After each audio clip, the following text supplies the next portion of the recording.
Shalom jemaat Tuhan, pagi hari ini sebelum kita mulai ibadah kita, mari kita persiapkan hati dan pikiran kita satu di dalam doa. Terima kasih Tuhan pagi hari ini Bapa, kami mau menikmati Tuhan hadirat-Mu Tuhan. Oleh sebab itu Tuhan, pimpinlah ibadah kami dari awal pertengahan hingga akhirnya Bapa. Bertatalah di atas puji-pujian kami Tuhan. Kami rindu Tuhan, pagi hari ini Tuhan kami merasakan Tuhan jamahan-Mu Bapa. Terima kasih Tuhan Yesus, terima kasih Tuhan. Hanya di dalam nama Tuhan Yesus, haleluya. Amin. Mari kita sembah Dia saudara. Haleluya. Kami rindu Tuhan, jemaat-Mu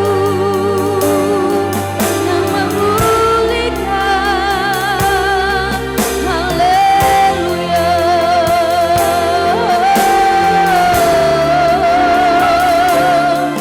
Kami rindu sembah Dia, ya Allah.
datang ke tempat ini pagi hari ini, mari kita sembah Dia.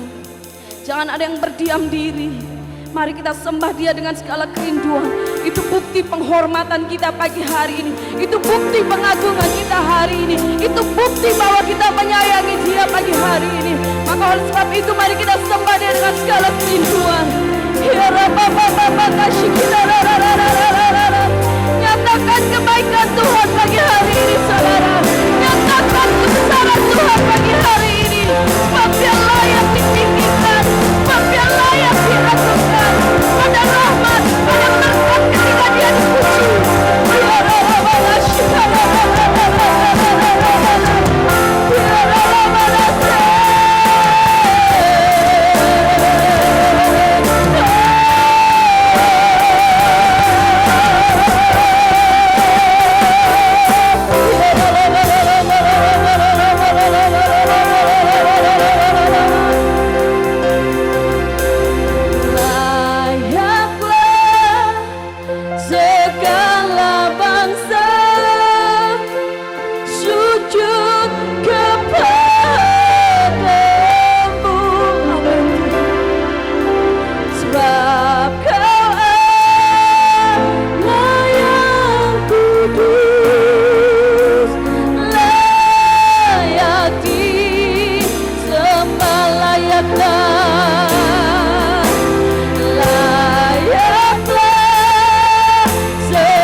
Hanya Engkau ya Tuhan yang layak kami puji. Hanya Engkau yang layak kami sembah.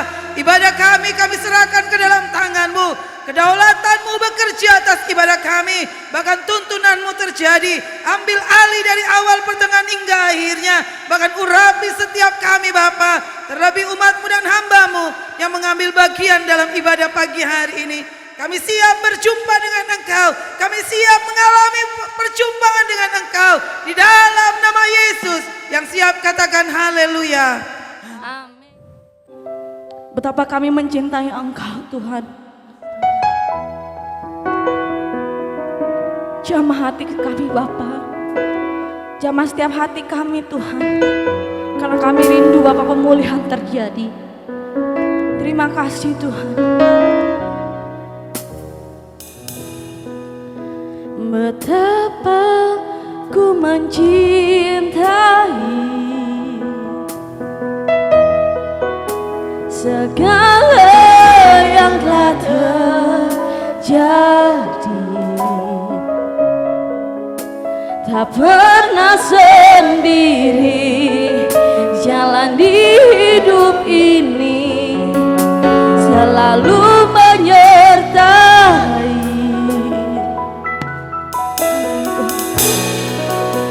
Betapa ku menyadari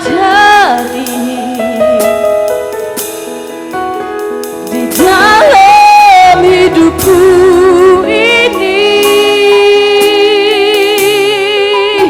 Kau selalu memberi rancangan terbaik. Oleh karena kasih Bapa,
terjadi. Tak pernah sendiri jalan di hidup ini, selalu menyertai betapa ku menyadari di dalam hidupku ini kau selalu memberi rancangan terbaik, oleh karena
Kami bersyukur buat pagi hari ini Tuhan. Engkau melawat kami Tuhan. Biarlah pujian pengagungan ini kami persembahkan kepadamu. Berbau harum Tuhan di dalam tahta-Mu. Ajar kami terus tetap setia Tuhan. Apapun yang terjadi dalam keadaan bumi ini tidak akan pernah mempengaruhi kami untuk datang ke dalam hadirat-Mu. Karena kami percaya Tuhan, Engkau selalu ada di mana umat-umat-Mu mengagungkan Engkau ya Bapakku. Terima kasih buat ibadah yang pertama ini Tuhan. Mari Engkau mengurapi kami semua. Urapi sidang jemaat-Mu, urapi hamba-Mu yang menyampaikan. Kami percaya Tuhan, kami menerima sesuatu yang baru pagi hari ini. Di dalam nama Tuhan Yesus, yang siap mendengarkan firman katakan haleluya. Amin. Shalom. Apa kabar hari ini? Baik? Luar biasa. Ya. Terima kasih buat pujian penyembahan ya. Kita selalu, dan yang ada di rumah juga ya, yang di luar kota tetap mengikuti kita juga. Terima kasih untuk setia ya. Dan kita percaya bahwa pagi hari ini Bapak Ibu sekalian, ada sesuatu yang baru yang saya ingin bagikan kepada kita semua, bahwa tema pagi hari ini saya rindu untuk saya bagikan adalah Tuhan dekat dengan orang yang hancur hati. Ya. Tuhan dekat dengan orang yang hancur hati. Saya ingin memberikan sebuah pengertian kepada kita bahwa saudara punya persoalan, saudara punya problema kehidupan, tetapi ketika saudara datang kepada Tuhan, Tuhan mau lihat hati. Ya, Tuhan mau lihat bahwa kehidupan kita itu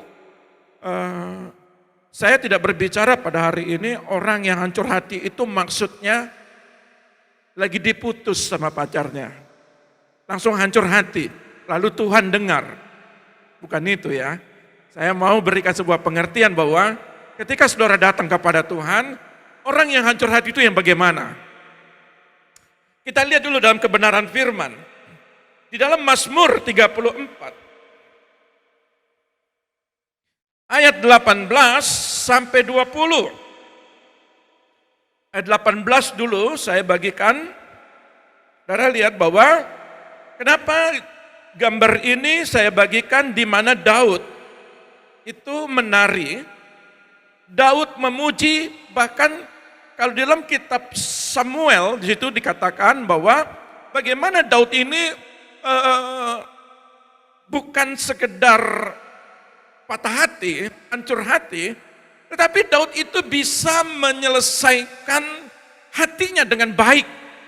Manakala dia itu memuji, manakala dia menyembah, manakala dia menari, manakala dia itu berseru, manakala dia itu dalam keadaan gundah gulana, Daud ini adalah seorang aktor yang luar biasa, yang jujur di hadapan Tuhan. Beda mungkin kalau aktor itu mendapatkan sebuah peran yang mungkin dia tidak pernah melakukan, ya.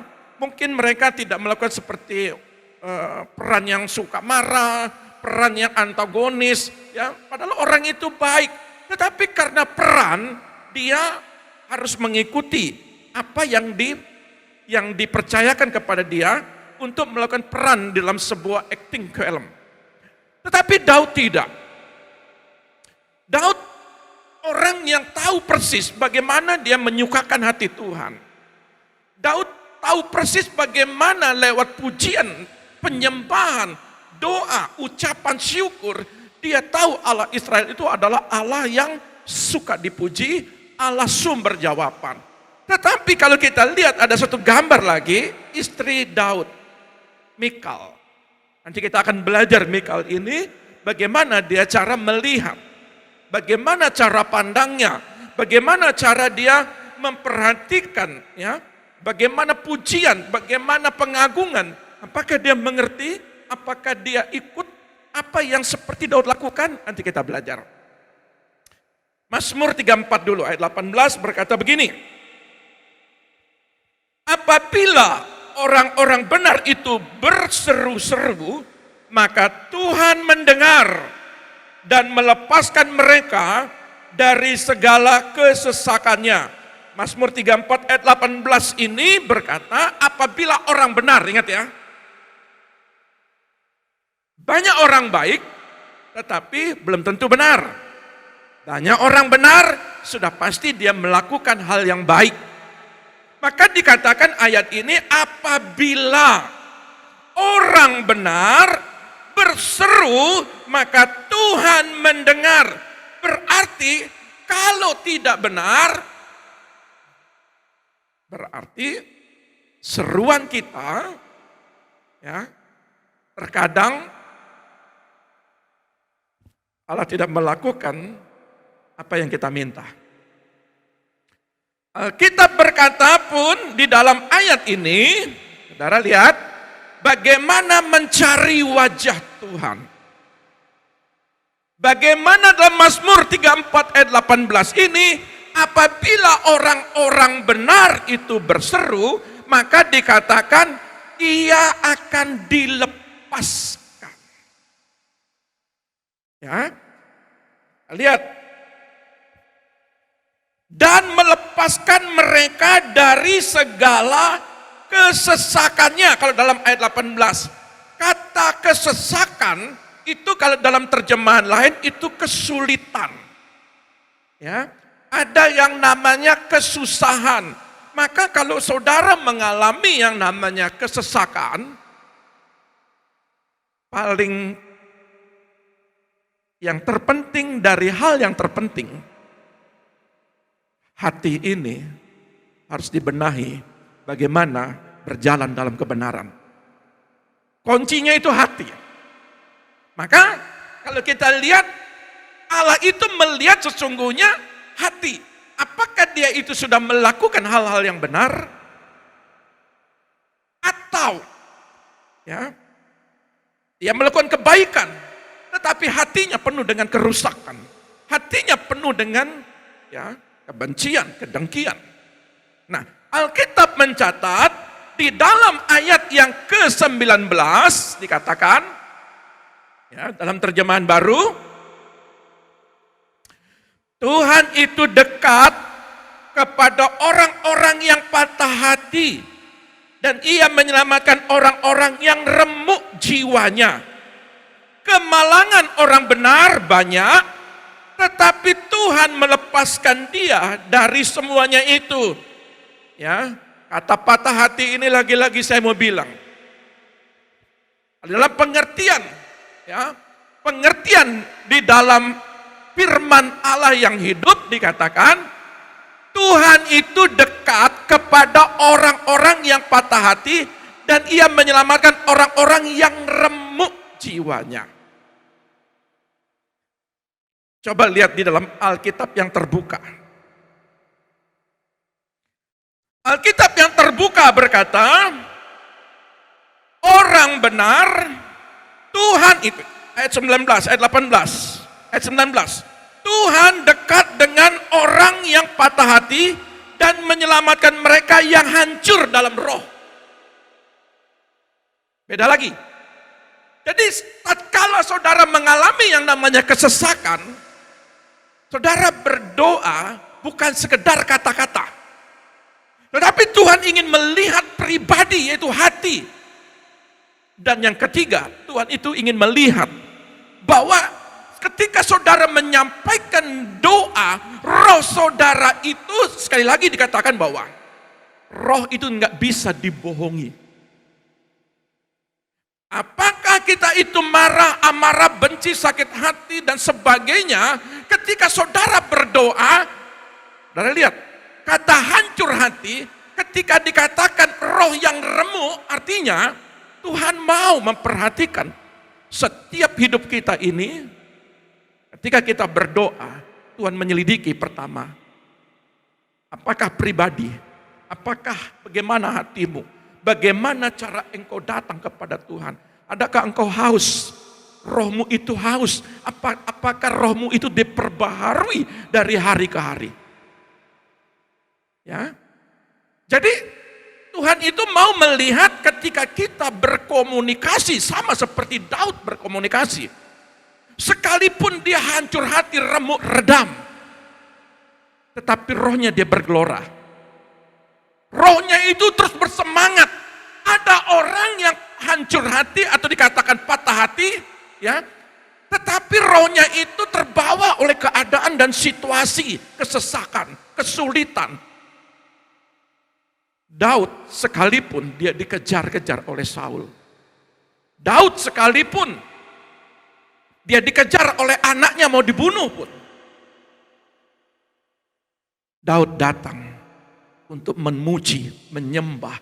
Bahkan dikatakan dalam kitab, di dalam 2 Samuel itu, dia menari-nari, dia memuji. Ada kalanya Daud pada waktu anaknya mau mati, 1 minggu sebelumnya, dia berdoa, berseru, menangis, berpuasa, tidak mandi. Di dalam kamar dia berseru, dia hancur hati. Semua orang yang hancur hati yang datang kepada Tuhan tidak dengan amarah, tidak dengan kekecewaan, tetapi kata hancur hati ini, saudara datang dengan bagaimana hatimu yang merindukan Tuhan seperti rusa yang merindukan aliran air.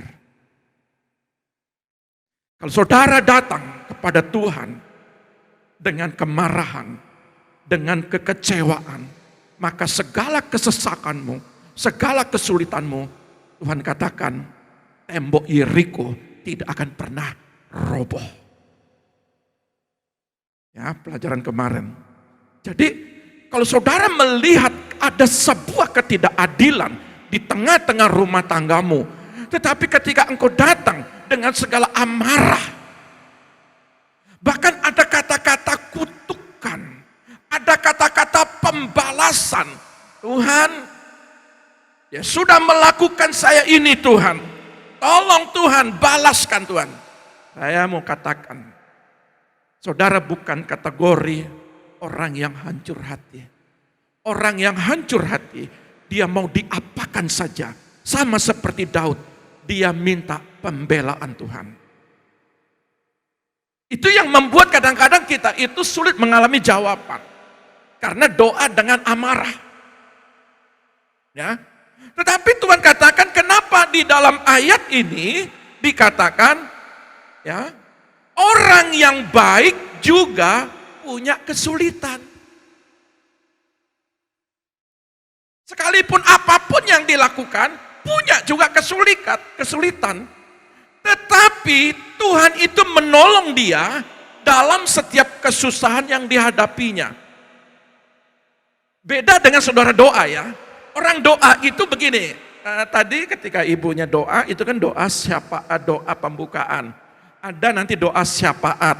Ketika saudara datang pagi, saudara minta perlindungan, saudara minta tuntunan, ada kalanya saudara berdoa, tetapi Tuhan mau katakan begini, tolong dibedakan ketika saudara berdoa, ketika saudara bersyafaat, dengan saudara membangun keintiman dalam hadirat. Bedakan. Daud ini tahu, ketika dia berdoa berseru, ya, seperti Elia minta turun hujan, hujan itu turun, dia berjuang ya, 7 kali dia berjuang supaya melihat itu awan, ada nggak awan, ada doa perperangan, ada doa permohonan, ada doa itu menyenangkan Tuhan. Daud kategori, dia menyenangkan hati Tuhan di tengah patah hati. Di tengah kehancuran, di tengah gundah gulana, di tengah kesulitan, di tengah kesusahan. Tetapi seringkali kita itu belajar harus sama Daud. Ketika kita mengalami kesesakan, yang kita sodorkan kepada Tuhan, kesesakannya, kesulitannya. Tetapi Daud tidak. Daud itu menyenangkan dulu, baru dia menyampaikan apa kesesakannya. Kalau saudara ngerti hati Tuhan, kalau saudara ingin sebuah jawaban, makanya puji dia, agungkan dia, jangan malu. Makanya tadi dikatakan ketika saudara memuji, puji dengan semangat, puji dengan antusias. Ya, baru nanti saudara ketika saudara ingin menyembah dia. Ketika saudara berdoa syafaat sama dia. Manakala itu saudara harus bedakan. Makanya di tengah-tengah kehidupan kesendirian saudara datang dalam hadirat. Bukan minta pembelaan manusia. Daud tidak minta pembelaan. Saul, kenapa engkau lakukan ini kepadaku? Bukankah kemenangan demi kemenangan, Goliat aku bunuh, aku kalahkan. Berapa laksa, ya, berapa puluh-puluh laksa. Ya, orang kalah, mati di dalam peperanganku. Aku menang. Daud tidak minta pembelaan. Ya. Ketika Saul itu pun ingin membunuh Daud, Daud pun sampai pakaiannya pun dipotong, ya, dirobek, dikasih tunjuk kepada Saul. Saul, kalau aku bisa membunuh bisa, tapi aku tidak lakukan. Ya. Tetapi bukan Daud itu merengek-rengek minta pembelaan. Absalom mati aja, Daud nangisnya minta ampun. Tetapi bukan berarti Daud itu tidak punya kesusahan di hati. Tapi saudara belajar, Daud itu mencari Tuhan luar biasa. Daud mencari Tuhan di tengah kesesakan. Maka di dalam ayat ini dikatakan, Tuhan itu dekat kepada orang yang hancur hati. Tuhan itu mau menyelamatkan orang-orang yang remuk jiwanya. Bawa segala persoalan keluargamu, bawa persoalan anak-anakmu ke dalam hadirat Tuhan. Sampaikan di dalam bokor emas.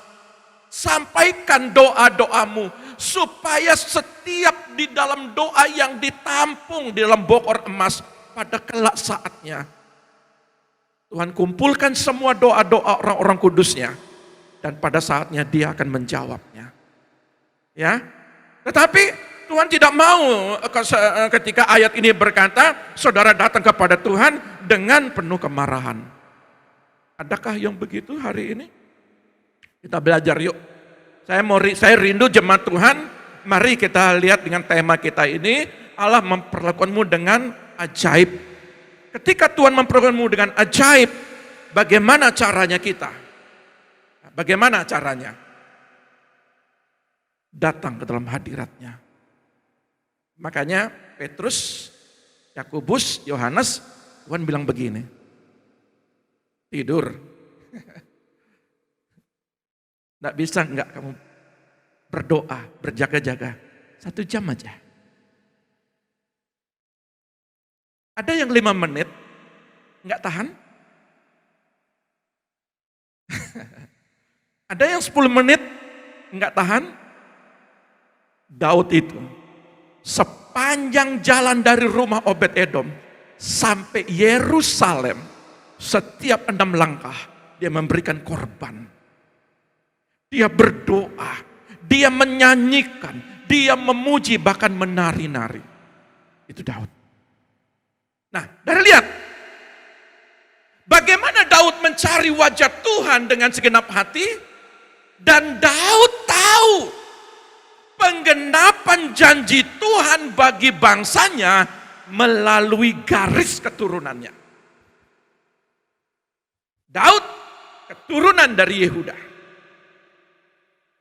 Apa yang Tuhan janjikan, yang Tuhan firmankan dari hambanya Yakub, sampaikan bahwa dari keturunan Yehuda akan lahir raja di atas segala raja, yang mati di atas kayu salib, yang dibangkitkan di hari ketiga, dan dia menebus segala dosa-dosa kita. Bahkan dia akan naik ke surga, duduk di sebelah kanan Allah Bapa. Bahkan dia berkata pun juga, aku akan mencurahkan rohku untuk mendampingi, untuk mengiringi, untuk menolong kamu sekalian. Jadi Daud paham benar bagaimana keturunannya menjadi juru selamat, menjadi penolong. Jadi masa ke depan Daud itu mengerti di dalam roh. Saudara juga pasti mengerti bagaimana nanti kehidupan saudara. Bagaimana kehidupan saudara? Orang yang mengerti adalah orang yang membangun hubungan yang intim. Akan diberikan hikmat. Ketika kita baca firman, ya, ketika saya memberikan sebuah pengajaran, sebuah kebenaran firman, saya duduk, saya merenungkan, duduk. Kadang-kadang saya duduk sendirian di sini. Ya, pagi saya duduk, Tuhan, apa yang kau maksudkan dalam ayat ini? Saya belajar sama Roh Kudus. Ketika kita remuk redam, artinya datang kepada Tuhan dengan segala kerendahan hati. Remuk redam, jiwa yang hancur, artinya saudara datang kepada Tuhan dengan rendah hati. Belajar seperti Daud. Alkitab mencatat Daud ini, dia menari dengan pakaian lenan. Dia menghargai Tuhan. Kalau saudara datang pagi hari, tolong saudara belajar.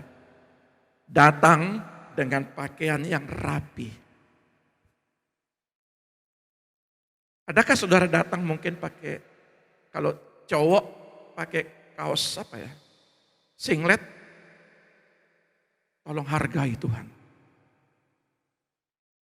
Saya setiap pagi, kalau sebelum duduk, saya cuci muka dulu. Saya bersihkan dulu. Kadang orang seberang, dia memperhatikan, datang kepada Tuhannya, dia mesti bersihkan diri. Kita datang kepada Tuhan, kita sepertinya Tuhan itu enggak penting. Sampaikan, ini kesesakanku. Belajar kita menghargai Tuhan. Ya, betul ya? Bisakah kita belajar menghargai Tuhan? Haleluya. Nah, saudara lihat.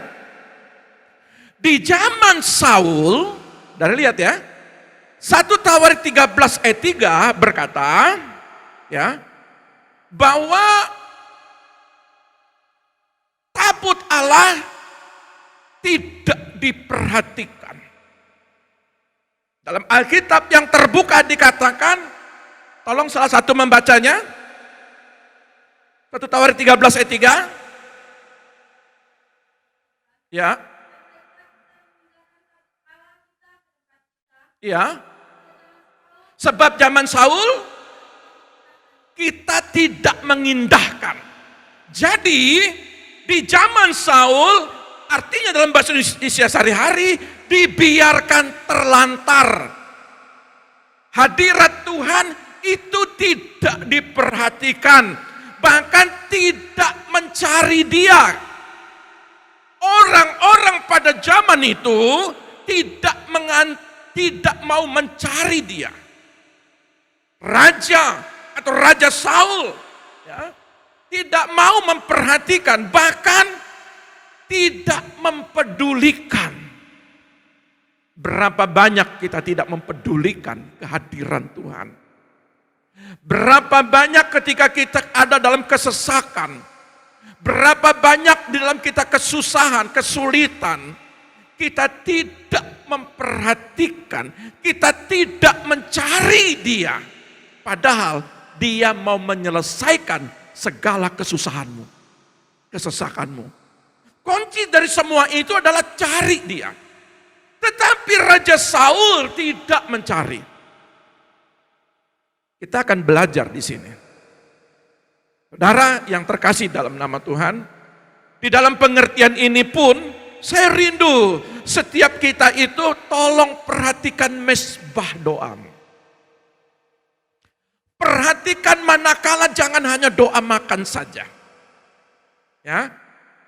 Ketika saudara pagi, saudara berdoa, ketika saudara betul-betul, kadang-kadang kita duduk itu, mungkin kita tidak seperti orang dilihat tidak berdoa, tetapi roh kita itu tetap menyampaikan. Ketika ada situasi yang tidak memungkinkan, situasi yang tidak enak, umpamanya situasi yang sepi di tengah-tengah usahamu, di tengah-tengah perintisanmu,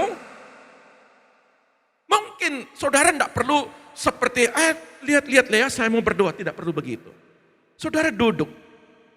Mungkin saudara orang lain tidak tahu bahwa saudara itu connect sama Tuhan. Saudara duduk begini. Tetapi roh saudara, Tuhan, tolong Tuhan. Kau lihat Tuhan, keadaan hari ini. Kau lihat Tuhan, keadaan situasi ini. Hamba-Mu percaya, anakmu percaya, Engkau pasti memberkatiku Tuhan. Engkau pasti Tuhan menolongku. Jadi orang yang sesak hati itu sepanjang hari, dia tetap connect sama Tuhan. Bukan langsung masuk dalam kamar, ada kalanya saudara masuk dalam kamar, kunci pintu dan duduk diam berdoa. Ada kalanya saudara begitu, tapi ada sekalanya saudara duduk mungkin di mobil, saudara connect. Mana lebih banyak saudara ketika saudara di mobil, ya, saudara connect sama Tuhan, atau yang lain yang saudara kerjakan. Coba saudara lihat, jangan melihat kesesakannya, jangan melihat kesulitannya, tetapi lihat Tuhannya di tengah-tengah kehidupanmu. Saudara akan tertolong. Contohnya Daud ini. Kalau dia lihat Saul, kalau dia lihat Absalom, aku sudah hancur hati. Anakku sendiri ingin membunuhku. Tapi dia tidak terjerumus di dalam kesesakan hati. Dia belajar menguasai hati. Kalau saudara bisa menguasai hati, maka roh saudara akan selalu connect sama Tuhan. Ini sebenarnya kuncinya di sini. Di sini kuncinya. Belajar hidup itu damai sejahtera. Kalau ada hal-hal yang membuat engkau kecewa, kalau ada hal-hal yang melukai hatimu, jangan terpengaruh. Contoh, apa yang dilakukan Saul, yaitu bapaknya, ini turun ke anaknya. Ini contoh ya, saya kasih tahu.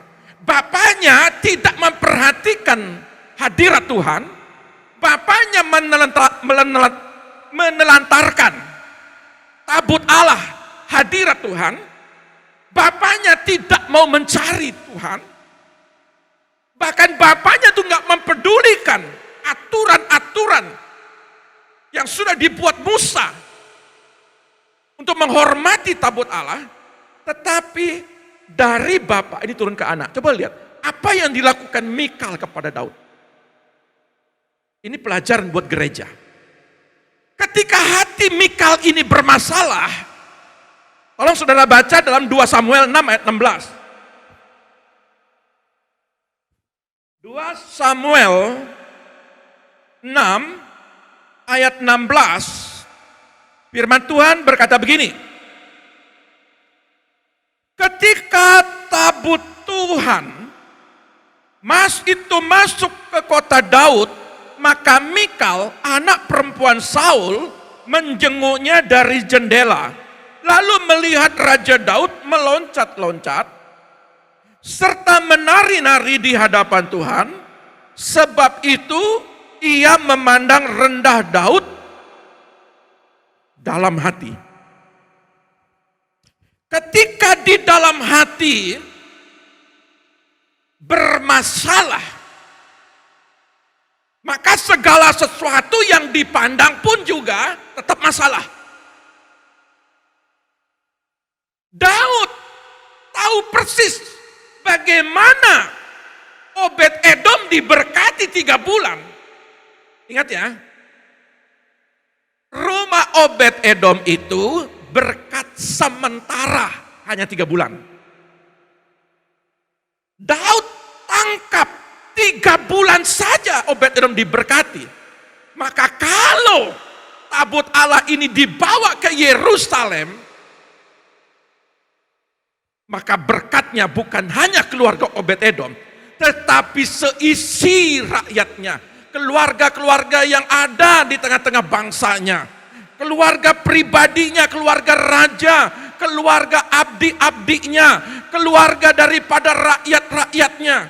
Dia tahu ketika menghadirkan tabut Allah ini, maka Yerusalem diberkati. Kalau saudara ngerti saja menghadirkan Tuhan, maka di keluargamu itu diberkati. Kalau ngerti. Tetapi karena hati bermasalah, ini yang membuat pemahaman apa yang dilihat daripada Mikal ini dikatakan, ya, ayat 16. Ia memandang rendah Daud dalam hatinya. Kata memandang rendah ini begini.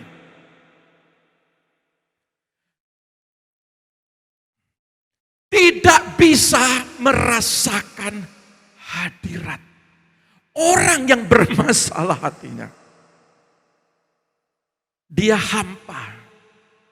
Dia kosong kalau berdoa. Kalau mau ketemu Tuhan itu mau ngomong apa ya? Karena apa? Hati.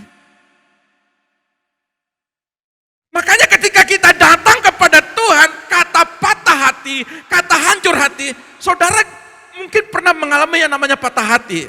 Ini mungkin contohnya, saudara pernah mengalami persoalan, ditinggal pacar umpamanya. Patah hatinya, makan gak enak, tidur gak nyenyak. Ya, semua dipikirin, sepanjang malam dipikirin. Tetapi Daud itu bukan patah hati sama pacarnya. Nah seperti itu ketika Daud ini datang, seperti begitu saudara datang kepada Tuhan. Kata merindukan yang amat sangat orang yang terkasihmu, itu harus melebihi. Tuhan itu ketika saudara datang kepada Tuhan itu melebihi daripada orang yang kau kasihi di bumi ini. Bagaimana saudara itu, Tuhan hari ini aku ingin merindukan. Maka Daud ini, Salomo hebatnya, ya, dia tulis yang namanya kitab Kidung Agung. Di situ bagaimana dia bermesraan kepada sang kekasihnya. Gambaran gereja memadu kasih kepada Tuhan. Saudara lihat, orang yang bermasalah dengan hatinya tidak mengerti bagaimana menghargai Tuhan. Maka ketika dilihat Daud menari-nari, dia memandang rendah. Padahal kalau dia tahu bagaimana Obed-Edom diberkati, Alkitab memang tidak mencatat bagaimana situasi Obed-Edom. Yang saya mengerti adalah Obed-Edom seorang pemusik. Pasti di dalam rekemanya dia ajak keluarganya untuk memuji, meninggikan Tuhan. Kalau saudara perhatikan, Mikal ini tidak mengerti. Karena apa? Karena dia lahir dari keturunan bapaknya yang mengabaikan hadirat. Maka kalau kita itu di dalam sepanjang garis kita, mari hari ini saudara mencari Tuhan. Saudara belajar supaya bagaimana mencari Tuhan. Jangan melihat apa yang ada di belakang kita. Dulu papa saya, mama saya tidak mengajarkan saya mencari Tuhan. Mungkin dulu. Saudara buang yang dulu.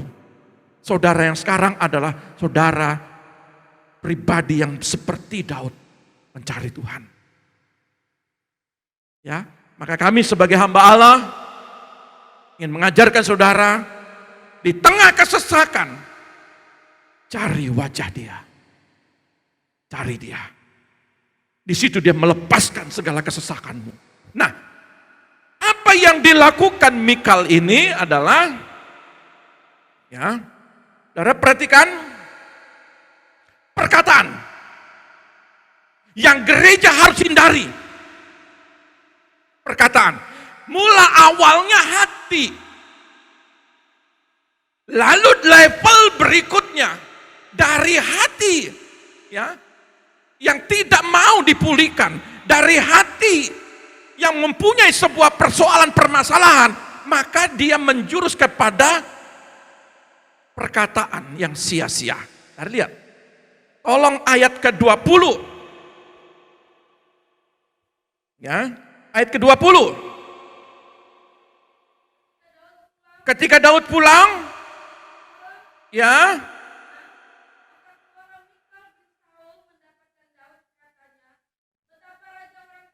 betapa raja orang Israel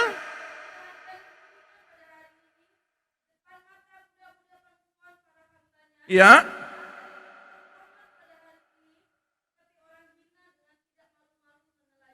tidak malu-malu menelanjangi dirinya. Ya, dikatakan di dalam ayat ini bagaimana perkataan daripada Mikal ini memperkatakan kata-kata yang tidak terpuji. Itu diawali dari hati yang bermasalah. Lalu dikatakan dia mencela, menghina.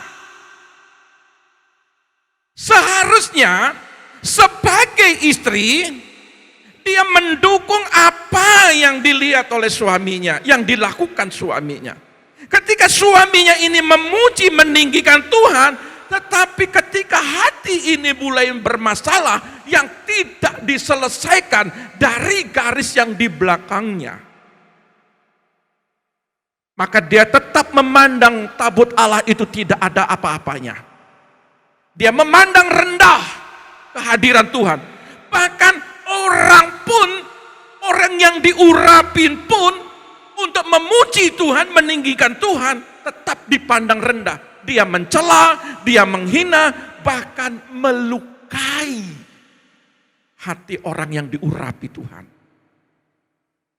Berapa banyak saya mau bilang kepada saudara,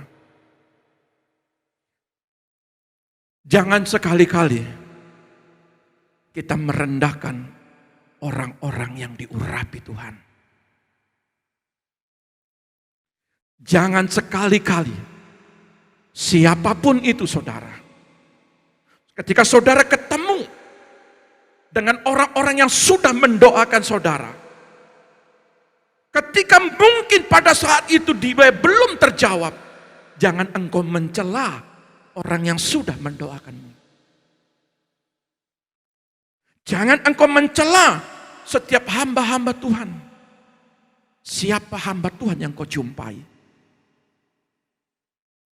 Mikal ini dari awal di hati dia mencela, merendahkan siapapun. Bagi saya, siapapun organisasinya, apapun organisasinya, ketika dia melepaskan semua tanggung jawabnya di dalam sekuler, di dalam dunia yang nyata kehidupannya, dia mengambil bagian menjadi hamba Allah, apapun organisasinya, jangan engkau lukai hati mereka. Jangan engkau rendahkan. Dia tetap orang yang diurapi. Daud tidak berani menyentuh Saul. Tetapi Absalom anaknya berani menyentuh bapaknya. Dia diurapi jadi raja. Tapi berapa banyak orang yang membunuh Daud? Hari ini, jangan ada Mikal dalam kehidupan kita. Saudara datang kepada Tuhan, saudara lihat, saudara banyak berdoa bagi orang-orang yang diurapi Tuhan. Supaya dari mereka, kita berdoa Tuhan berkati pelayanan mereka. Siapapun. Mungkin hari ini saudara jemaat Yehuda. Ada jemaat gereja lain. Saudara berdoa buat dia. Itu paling bagus. Daripada saudara melihat kekurangannya. Itu gak baik. Amin ya. Nah, Mikal ini pelajaran bagi gereja Tuhan untuk tidak mencela dan menghina, melukai, bahkan merendahkan. Di dalam ayat ini pun dikatakan di dalam ayat 22, ya. Sebab itu, tolong ayat 22.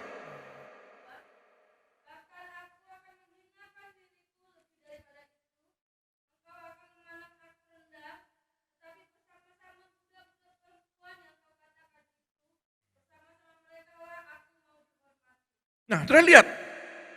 Di dalam ayat ke-22 ini pun, tolong sekali lagi.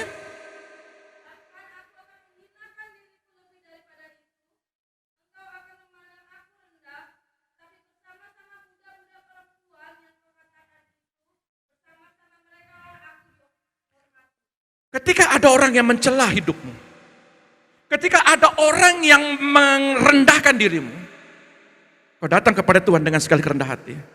Jangan sekali-kali engkau membalas orang yang merendahkan dirimu. Jangan sekali-kali. Saya mau ingatkan kepada gereja Tuhan pada saat ini. Ketika ada orang yang merendahkan pribadimu, engkau datang kepada Tuhan dengan segala kerendahan hati. Biarkan Tuhan yang menjadi pembelamu. Jangan engkau mengambil bagian apa yang Tuhan punya bagian. Ada orang-orang yang mencela hidupmu, sama seperti Daud dicela oleh Mikal, istrinya sendiri. Dia datang dan dia tidak. Coba saudara cek ayat ini. Ada enggak kata-kata kutuk balas? Ada enggak kata-kata merendahkan yang dibalas Daud kepada Mikal? Tolong dicek. Tidak ada. Tetapi Daud datang dengan kerancuran hati, dengan sikap rendah hati. Karena apa? Karena Daud tahu persis ketika orang datang, ketika dia datang dengan segala rendah hati, maka Tuhan akan menghormati dan meninggikan dia. Berapa banyak kita itu direndahkan orang karena kita suka merendahkan orang. Betul ya? Apa yang kau tabur itu yang kau tuai? Berapa banyak kita melukai orang lain? Jangan heran kita akan dilukai juga oleh orang lain. Tetapi kalau itu seizin Tuhan, engkau direndahkan. Ayat 22 ini bagusnya. Aku datang dengan segala kerendahan hati. Sekalipun itu budak-budak, ya, sekalipun dikatakan di sana apa? Dikatakan budak-budak perempuan. Ya. Yang kau katakan itu, tetapi mereka, aku mau dihormati. Lebih baik saudara datang, saudara berkomunitas, berkomunikasi, ya, dengan mungkin orang-orang yang biasa-biasa. Tetapi dengan orang-orang yang biasa-biasa itu, mungkin dalam kehidupannya dia miskin, kehidupannya dia tidak punya apa-apa. Tetapi saudara ajak dia, di dalam kesulitan dan kesesakan dia datang kepada Tuhan. Itu lebih manjur daripada hidup dalam kenyamanan, susah ketemu Tuhan. Bawa mereka di dalam kesulitan, di dalam kesesakan, bawa mereka untuk datang ke dalam hadirat Tuhan. kita juga dikuatkan. Makanya kenapa Daud itu sampai menari? Karena di sekitarnya orang-orang yang punya kesulitan, kesesakan, bersama-sama dengan dia memuji Tuhan. Kalau kita sama-sama memuji Tuhan, menyembah, ada power, ada semangat kita. Tetapi kalau saudara lihat suntuk, muram, sedih, di tempat tidur, merenungkan, duduk, ya makan enggak mau, semua enggak mau. Bagaimana saudara ajak susah? Kalau saudara mengalami itu, bagaimana saudara membangun orang lain? Saudara juga mengalami hal yang sama. Belajar hatimu, apapun keadaannya, cari Tuhan. Saudara dimenangkan, saudara dikuatkan, orang lain juga akan dibangun. Amin ya? Nah, kita lihat di dalam ayat 23, tolong ayat 23-nya. Mikal binti Saul, hati-hati. Ulang. Baca. Ya. Tidak dapat anak sampai hari matinya. Artinya Mikal putri Saul tidak beranak seumur hidupnya.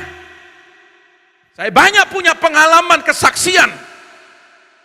Ketika kita memuaskan hati kita, kita merendahkan orang yang diurapi, merendahkan kehadiran Tuhan, merendahkan orang lain. Buah kandungan itu tertutup.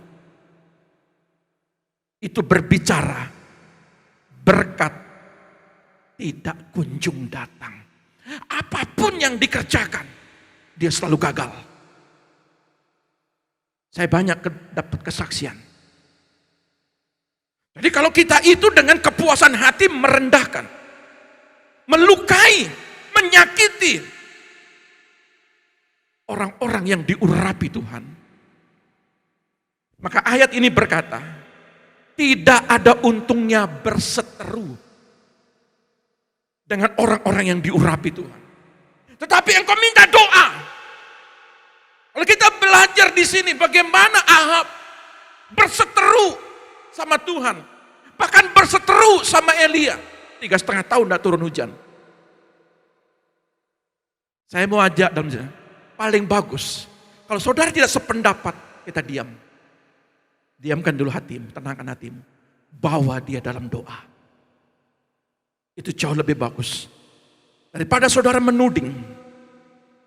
Bahkan mengeluarkan kata-kata. Ini kan ayatnya bilang.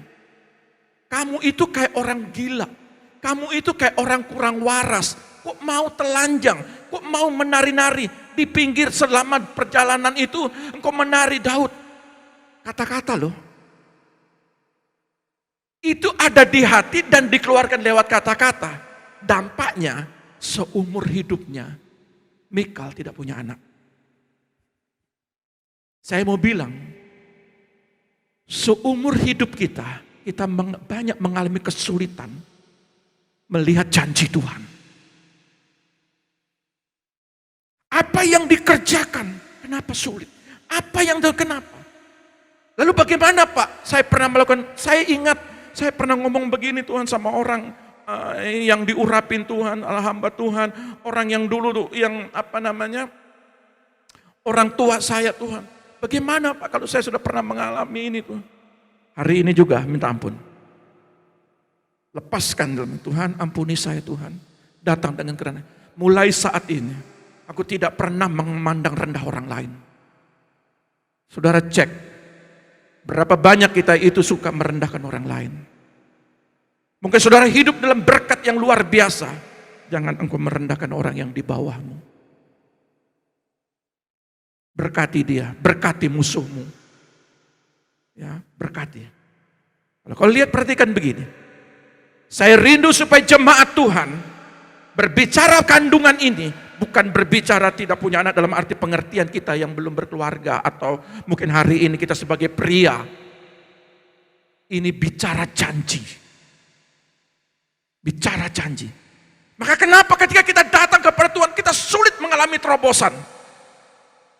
Bagaimana Musa bagaimana Yosua, dia belajar bagaimana orang-orang 3 juta ini, dia mencela Musa, menghakimi Musa, ngomong yang jelek tentang Musa.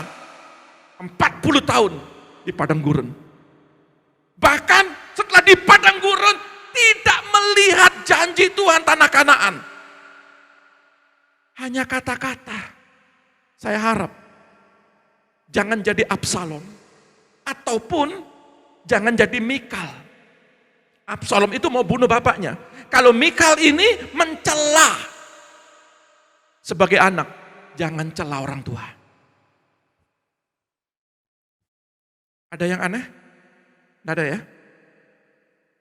Sebagai anak, jangan mencela orang tuamu. Hormati dia.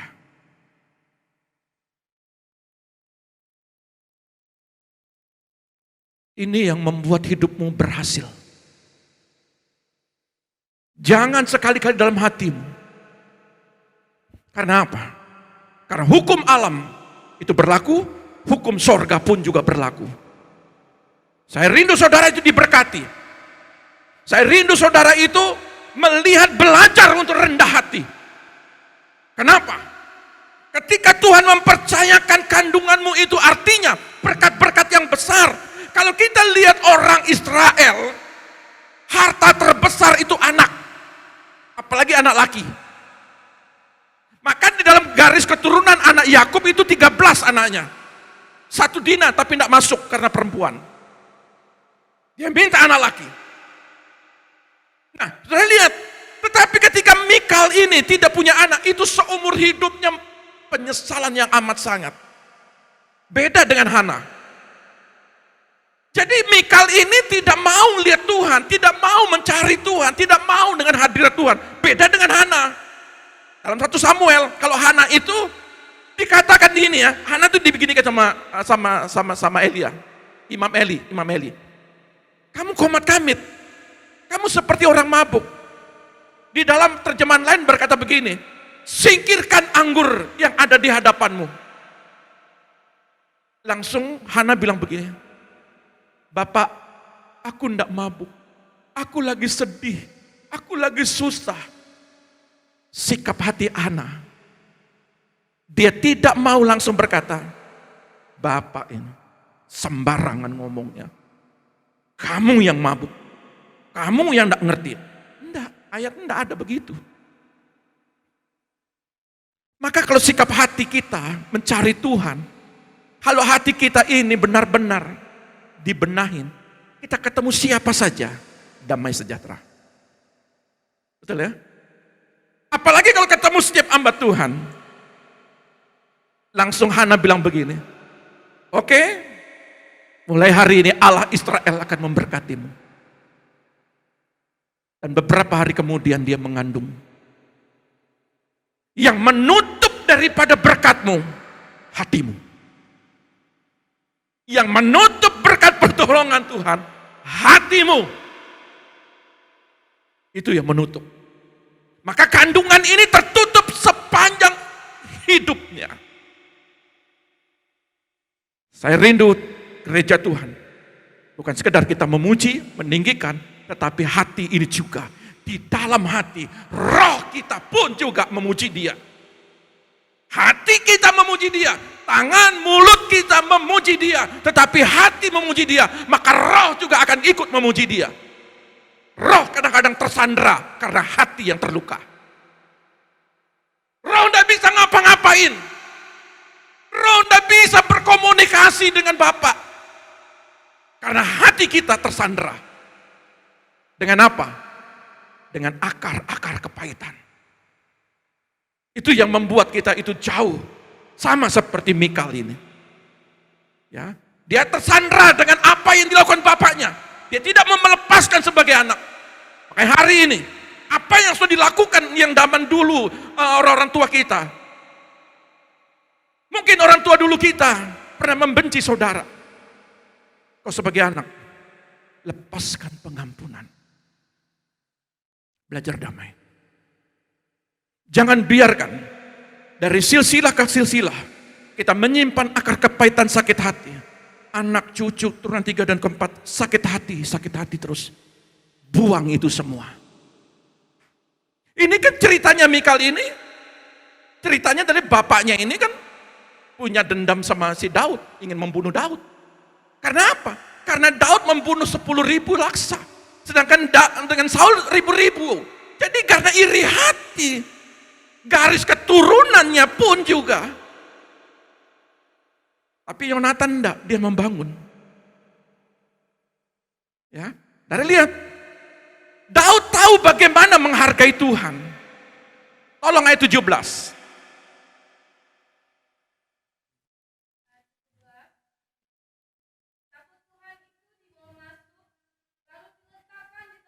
Dibawa masuk lalu diletakkan tempatnya.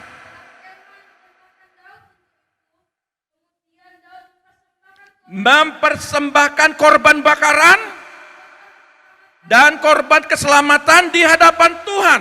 Pengertiannya adalah, saudara lihat, korban perdamaian. Mungkin saudara membuat pengertian begini. Ketika saudara memberikan persembahan, sama halnya apa yang kau tabur, itu yang kau tuai. Tetapi pengertian di dalam kebenaran ini, korban, saya lihat, Mazmur 51 ayat 19, tolong baca.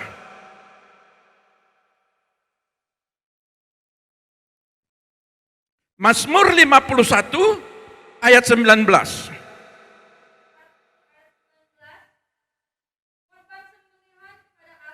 Ya. Ya. Ya. Nah, sudah lihat, korban perdamaian, korban bakaran, yang sesungguhnya yang Tuhan mau adalah hati yang hancur. Yang Tuhan mau adalah, yang ku kehendaki adalah jiwa yang hancur oleh penyesalan dan pertobatan. Kadangkala kita tidak mau dalam pertobatan, tapi kita datang kepada Tuhan. Itu yang membuat kita itu tertutup kandungannya. Berkatnya maksudnya. Tuhan mau korban bakaran yang sesungguhnya. Sekalipun mungkin itu korban persembahan. Apa yang kau persembahkan. Tetapi yang Tuhan paling suka di antara semuanya adalah datang kepada Dia dengan penyesalan dan pertobatan. Apapun yang kau lakukan kemarin, hari ini, minta ampun, datang kepada Dia. Apapun. Hati yang remuk redam oleh penyesalan, ya Allah, tidak akan kau abaikan. Saya mau supaya kita ini, kalau memang hari ini kita ada dendam, marah, kecewa sama orang terdekat kita,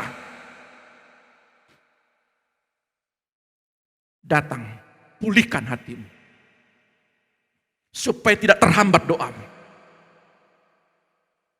Bagaimana saudara datang dengan hancur hati? Tuhan bilang, adakan supaya penyesalan di dalam kehidupanmu dan pertobatan. Tuhan, aku mau minta pengampunan. Tetapi seringkali kita minta ampun sama Tuhan, tetapi kita tidak mengampuni orang yang terdekat kita. Ini tertutup kandungan. Kalau ada saudara sarer ini sama teman terdekatmu, satu iman, sama hamba Tuhan, sama sempelayanan, saudara baku saudara, suami istri, anak orang tua, yang membuat tertutup kandunganmu karena kau tidak mau menyelesaikan dengan baik. Saya mau rindu saudara diberkati. Saya rindu saudara diberkati. Ketika saudara datang dengan hancur hati, adakan pertobatan. Kata saudara kata menyesal ini, jangan orang lain dulu, orang itu harus minta ampun, minta maaf kepada saya. Belajar engkau memaafkan lebih dahulu. Itu kunci yang paling terbaik. Sayangnya Mikal ini sudah buat kesalahan, tetapi dia tidak mau minta maaf kepada suaminya. Imam, raja, imam, janji Tuhan kepada Daud. Mikal tidak mau. Bahkan dia lebih lihat bapaknya pun mati ketika dipenggal dalam peperangan. Kenapa? Karena dia meninggalkan urapan itu. Berapa banyak dalam diri kita meremehkan urapan Tuhan. Kita meremehkan hadirat Tuhan. Dengan apa? Dengan hati yang penuh kebencian. Mulai hari ini, saya mau saudara menyelesaikan itu semua. Adakan rekonsiliasi. Adakan pemulihan dengan total. Yang paling terutama adalah hati kita. Sebagai hamba Allah, ketika nanti seperti Daud saya berdoa, saya memuji Tuhan. Tuhan berkati umatku ini. Maka umat itu akan diberkati. Karena apa? Terlebih dahulu hatinya juga harus dipulihkan juga. Kenapa sebagai hamba Allah doanya tertutup? Doanya kurang manjur. Karena penghalang adalah tembok Yeriko. Penghalang adalah sungai Yordan. Arus begitu kuat. Arus kebencian begitu kuat. Tembok-tembok penghalang begitu kuat. Makanya tidak heran, raksasa-raksasa suku Enak artinya raksasa-raksasa persoalan, belalang-belalang yang melahap setiap berkatmu. Apa saja yang kau kerjakan, naik turun, naik turun. Kita sebagai berhamba Tuhan berdoa, bertolong Tuhan, berkati Tuhan. Kenapa tidak kunjung-kunjung naik? Sebenarnya kuncinya adalah hati yang remuk redam. Itu Tuhan akan bebaskan setiap kesesakan. Itu sebenarnya di situ. Persembahan kepada Allah adalah roh yang hancur, hati yang patah dan remuk. Alkitab yang terbuka. Maka doa membawa perubahan. Setiap doa itu pasti membawa perubahan. Perubahan dari mana? Dari hati dulu. Maka ketika saudara mengalami yang namanya kesesakan, apa itu kesesakan? Saudara baca 1 Raja-Raja 8 ayat 37. Saudara baca kesesakannya di situ. 1 Raja-Raja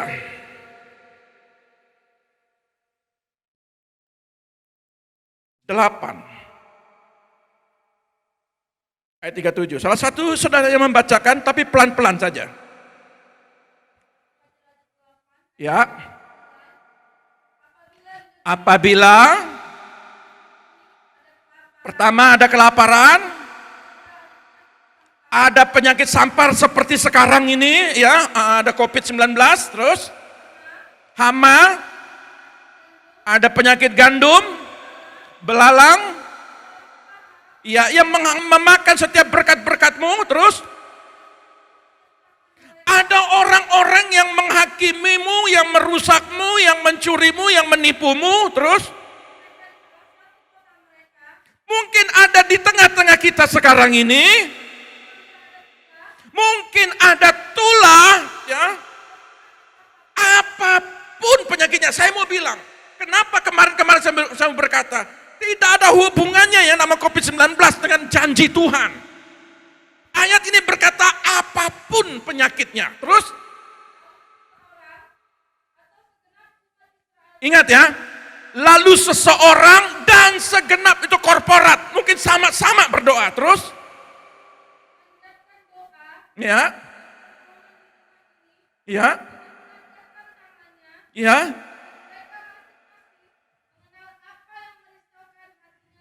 apa yang merisaukan hatimu saat ini? Allah Bapa mendengar dari sorga, ya,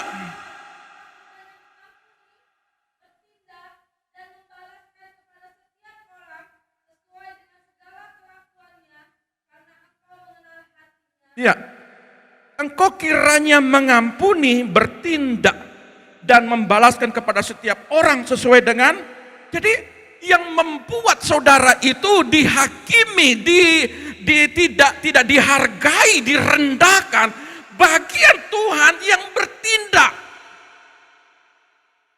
Kalau ada orang-orang yang mengerjaimu, menipumu saat ini, mengambil apa yang menjadi milikmu, engkau datang berdoa, datang kepada dia. Ini kunci.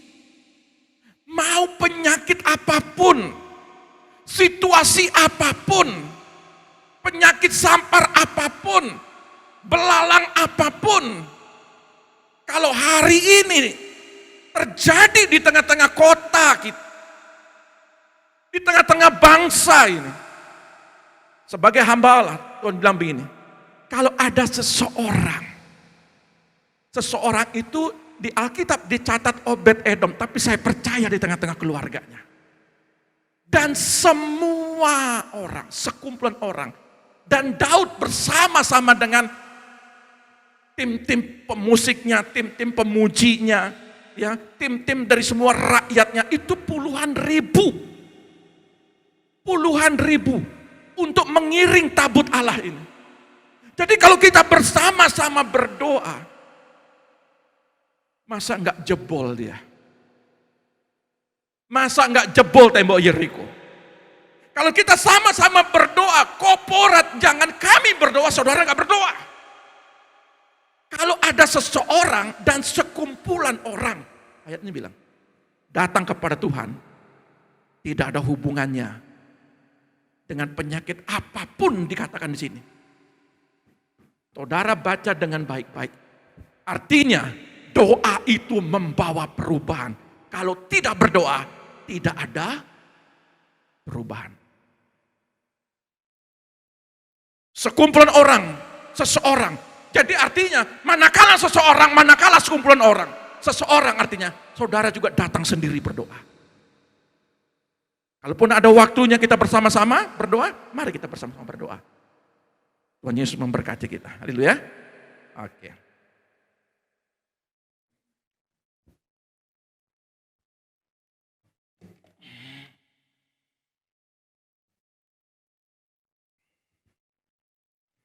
Mari kita datang kepada Tuhan.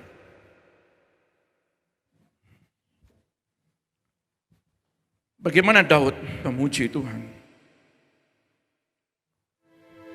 Kita pun ingin berkata, Tuhan, Engkau Bapa yang kudus. Inilah kami umat-Mu bersama-sama, Tuhan. Engkau Bapa yang kami patut tinggikan. Kinala Rabaya Sakata. Kudus, kudus Engkau Tuhan. Ya Allah, ya Bapakku. Sebagaimana Daud memuji dan menyembah Tuhan.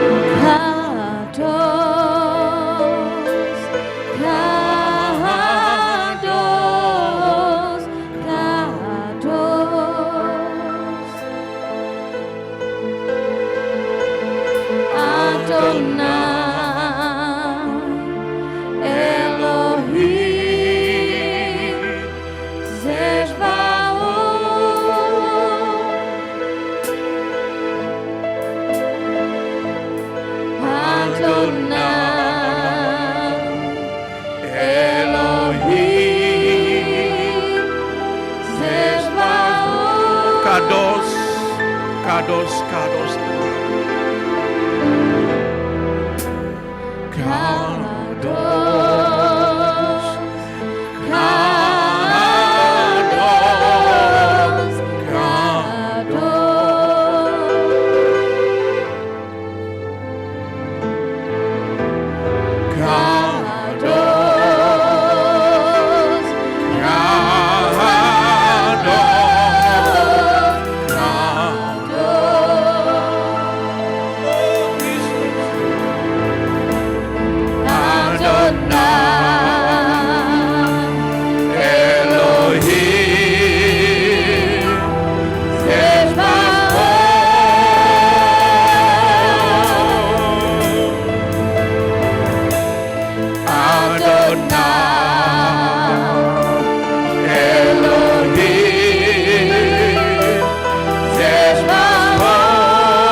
Engkau kudus Tuhan. Ini kami umat-Mu memuji-Mu, menyembah-Mu. Oh, Engkau kudus Bapa, kudus Tuhan.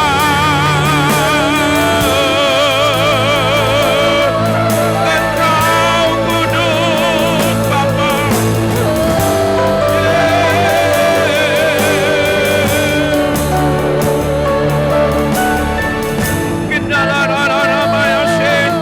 Haleluya. Pulihkan umat-Mu, pulihkan Bapa. Oh, pulihkan kami Tuhan.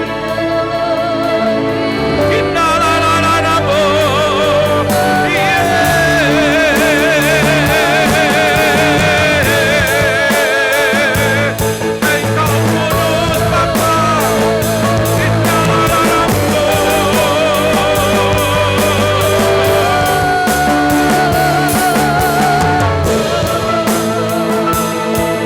Kami bersyukur, kami bersyukur Bapa.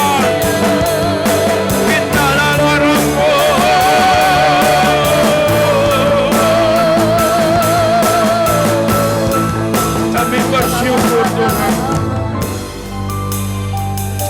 Engkau pulihkan setiap kami Tuhan.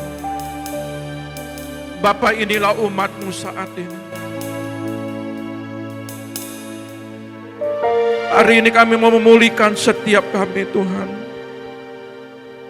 Apapun yang terjadi, apapun yang kami lakukan,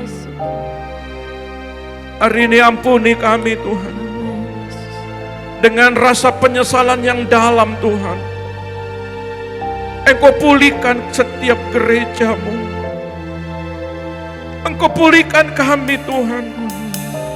Saudara lepas saudara, orang tua dan anak. Kami di dalam keluarga Tuhan, mari Kau pimpin dan tuntun kami. Ampuni kami Bapa. Sebagai hamba Allah Tuhan, kami mau memberkati Tuhan umat-umat-Mu. Berkati mereka dalam doa kami ya Allah. Tidak ada satupun yang Tuhan tidak tolong jemaat-Mu. Betapa besar kasih-Mu. Doa hamba-Mu Tuhan, Bapa, jangan tinggalkan mereka Tuhan.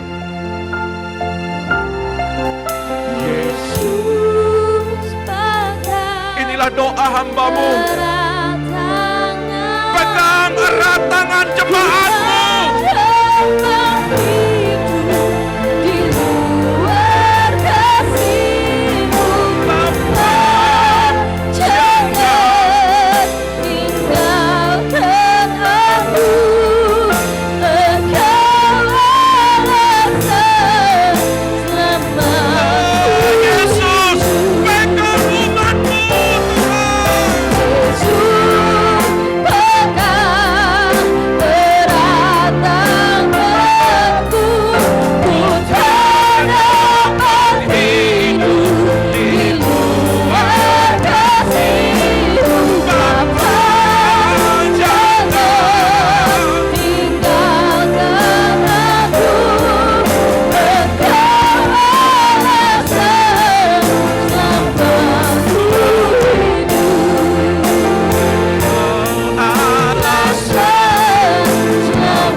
Hamba-Mu kepada jemaat-Mu dalam ibadah pertama ini. Bapa, berkati mereka Tuhan. Sebagai hamba Allah, hamba minta kepadamu, setiap apapun yang jemaat-Mu datang pada saat pagi hari ini, kedangkan tangan-Mu Tuhan. Buat mereka berhasil. Pulihkan keluarga lepas keluarga. Berkati pendidikan anak-anak mereka. lakukan perkara ajaib-Mu. Terima kasih Tuhan, pasti Engkau mendengarkan doa kami. Engkau akan pasti mendengarkan doa anak-anak-Mu dari tempat kudus-Mu. Terpujilah Engkau Yesus. Dalam nama Tuhan Yesus yang diberkati, katakan haleluya. Amin. Amin. Saya undang kita semua bangkit berdiri, kita akan mengakhiri ibadah kita. Bagi Dia segala pujian, hormat serta syukur, kekal selamanya. Bagi Dia segala pujian, hormat serta syukur, selama-lamanya. Bagi Dia